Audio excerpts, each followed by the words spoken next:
Shalom, selamat pagi.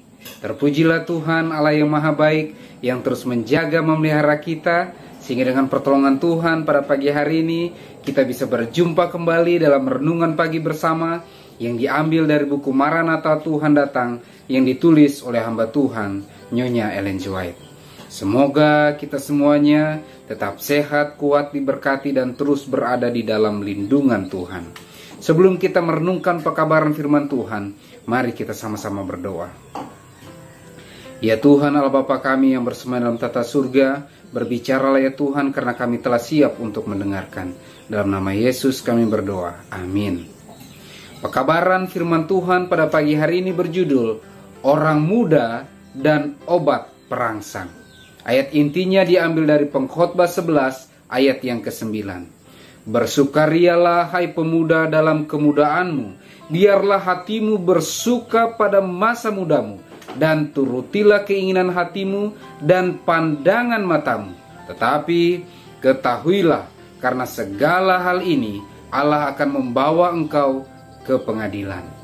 Keterangannya, setan adalah pemberontak pertama dalam semesta alam, dan sejak ia diusir dari surga, ia telah berusaha untuk menjadikan setiap anggota keluarga manusia murtad dari Allah, sama seperti ia sendiri pun.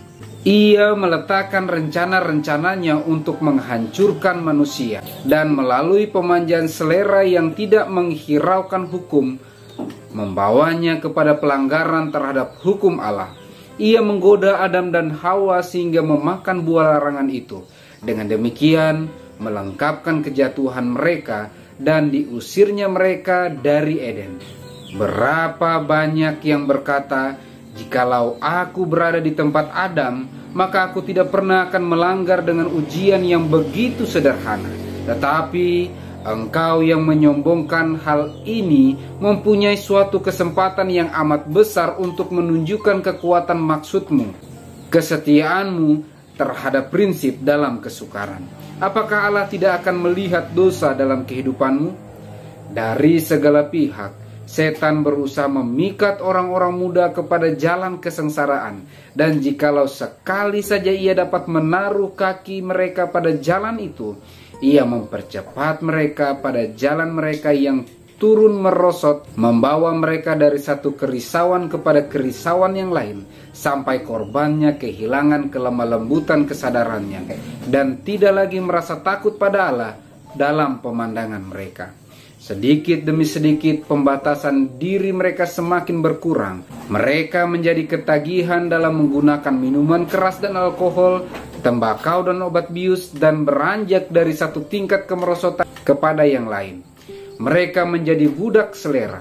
Nasihat yang tadinya mereka hormati, mereka belajar menampiknya. Mereka berjalan dengan angkuh dan menyombongkan kebebasan, sementara mereka menjadi budak kejahatan. Yang mereka maksudkan dengan kebebasan ialah mereka menjadi budak kepada sifat mementingkan diri, selera yang menurunkan martabat, dan kerusakan moral.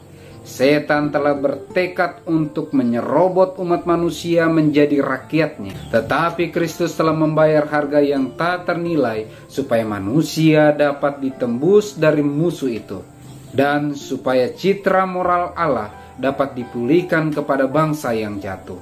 Manusia yang jatuh melalui Kristus dapat menemukan jalan masuk kepada Bapa, dapat memperoleh karunia yang menyanggupkan mereka menjadi para pemenang melalui jasa-jasa juru selamat yang telah disalibkan dan bangkit itu. Orang muda dan obat perangsang. Sahabat-sahabat orang-orang muda, bahkan kita semua yang mendengarkan pekabaran firman Tuhan pada pagi hari ini. Pekabaran firman Tuhan pada pagi hari ini sangat jelas mengatakan, biarlah hatimu bersuka pada masa muda, ikutilah pandangan mata kita. Tetapi pekabaran firman Tuhan pada pagi hari ini menekankan, itu semuanya akan dibawa ke hadapan pengadilan Sang Penebus, Sang Juru Selamat kita, Sang Pencipta kita. Untuk itu, mari dengan pertolongan Tuhan, segala sesuatu yang merusak diri kita segala sesuatu yang menuntun kita lebih jauh daripada Tuhan, segala sesuatu yang bisa menuntun kita kepada kecanduan, bahkan kemerosotan moral, mari kita tinggalkan dan dengan pertolongan Tuhan, kita memohon kuasa rahmat Tuhan untuk menuntun kita, memampukan kita mengikuti segala kehendak Tuhan. Sehingga dengan pertolongan Tuhan, kita semuanya tidak ada satupun yang ketinggalan, siap menyambut kedatangan Tuhan yang kedua kali. Mari kita sama-sama berdoa. Ya Tuhan Allah Bapa kami yang bersemayam dalam tata surga, terima kasih Bapa pekabaran firman Tuhan pada pagi hari ini.